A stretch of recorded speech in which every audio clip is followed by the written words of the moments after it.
Sabe aquela foto de férias ou aquela música preferida? Onde é que ela existe de verdade?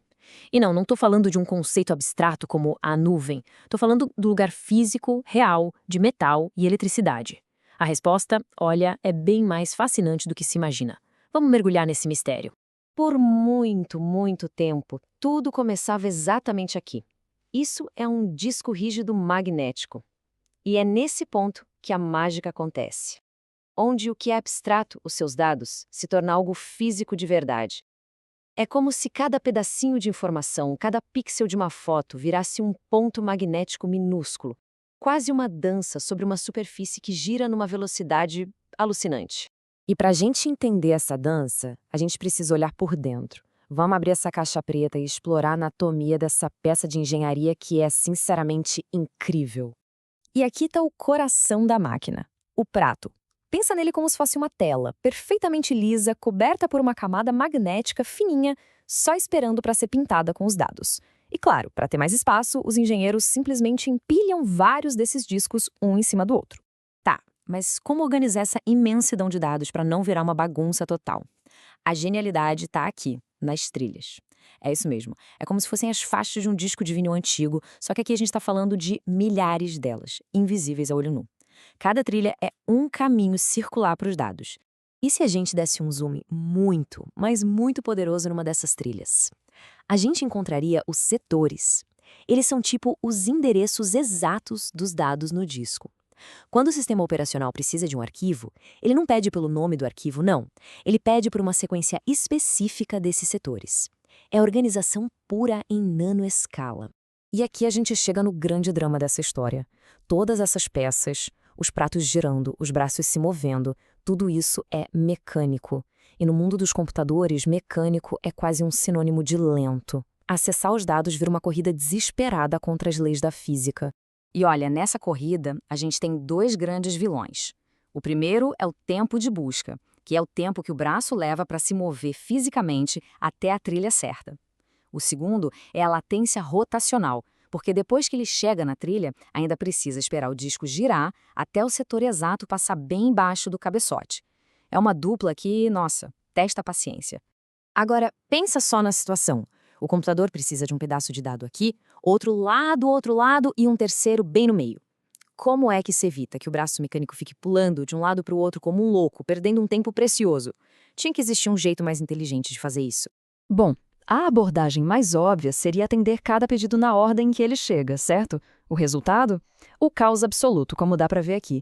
O pobre do cabeçote de leitura fica se movendo freneticamente para frente e para trás, percorrendo uma distância absurda de 640 cilindros só para essa filinha de pedidos. É o cúmulo da ineficiência.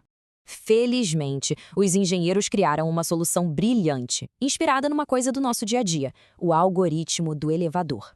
Em vez de ficar saltando de forma caótica, o braço se move suavemente de uma ponta à outra do disco, atendendo todos os pedidos no caminho e depois ele volta. O movimento total é drasticamente reduzido e a velocidade aumenta de um jeito impressionante. Mas e se a gente pudesse simplesmente eliminar as peças móveis? Acabar com essa corrida contra a física de uma vez por todas? Bom, isso não joga direto na era moderna do armazenamento. O drive de estado sólido, o famoso SSD. A diferença é brutal. Os SSDs são puramente eletrônicos. Não existe tempo de busca, não existe latência rotacional, a velocidade é absurdamente maior. E sem partes móveis, eles são muito mais resistentes. Qual é o problema, então? O custo. O preço por gigabyte ainda é o principal fator que mantém os velhos e bons discos magnéticos por perto. E é por isso que, no mundo real, a gente vive uma coexistência pacífica. O cenário mais comum hoje em dia é usar um SSD bem rápido para o sistema operacional e para os programas mais usados, e um HD muito maior e mais barato para guardar aquela montanha de arquivos, fotos e vídeos. É o melhor dos dois mundos.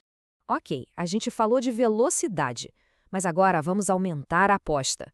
E se o disco, seja ele qual for, simplesmente morrer? Isso nos leva ao maior pesadelo de todos, a falha de hardware e a possibilidade de perder tudo para sempre. Essa é a pergunta que vale ouro, e a resposta é dura. A falha de um hardware não é uma possibilidade, é uma certeza. É uma questão de quando e não de se. Então, Como é que a gente se protege do inevitável? A salvação tem o nome RAID. E a ideia por trás disso é simplesmente genial. Em vez de confiar em um único disco, por que não usar vários discos trabalhando em equipe? Assim, se um membro da equipe falhar, os outros podem assumir o trabalho e garantir que nenhum dado seja perdido. A estratégia mais direta se chama espelhamento. E é exatamente o que o nome diz. Tudo que é gravado em um disco é instantaneamente copiado num segundo disco, o seu gêmeo idêntico. Se o primeiro disco falhar, o segundo assume na hora, sem que ninguém nem perceba. Simples, seguro e muito eficaz. Mas tem um jeito ainda mais inteligente, o RAID 5. Em vez de duplicar tudo, ele usa um cálculo matemático para criar um dado de paridade. Pensa na equipe como um quebra-cabeça. Se uma peça sumir, as informações que estão nas outras peças são suficientes para recriar perfeitamente aquela que faltava. É uma forma muito mais eficiente de usar o espaço dos discos. Certo, já dominamos os discos individuais, mas como a gente sai disso para chegar na tal da nuvem e nas redes que alimentam o nosso mundo digital? É hora de dar um passo para trás e olhar o cenário completo. Para quem está em casa ou num pequeno escritório, a solução mais comum é o NAS. Basicamente, é um computadorzinho com vários discos, dedicado só a armazenar e compartilhar arquivos na rede local. É como ter uma nuvem privada, perfeita para centralizar backups e compartilhar documentos com a família ou a equipe. E quando a escala é gigantesca, aí a gente entra no mundo da SAN. Isso aqui não é a sua rede de internet comum, não. É uma rede de fibra ótica de altíssima velocidade, dedicada exclusivamente a conectar servidores a enormes bibliotecas de discos. É a infraestrutura invisível que sustenta bancos, redes sociais e os maiores serviços da internet que usamos todo dia. E tudo isso nos leva a uma reflexão final. A cada dia, a humanidade gera uma quantidade de dados que desafia a nossa imaginação. A jornada desde um simples prato magnético até os data centers globais mostra uma evolução incrível. Mas a grande questão que fica é: como vamos projetar os sistemas capazes de armazenar a avalanche de dados que ainda está por vir?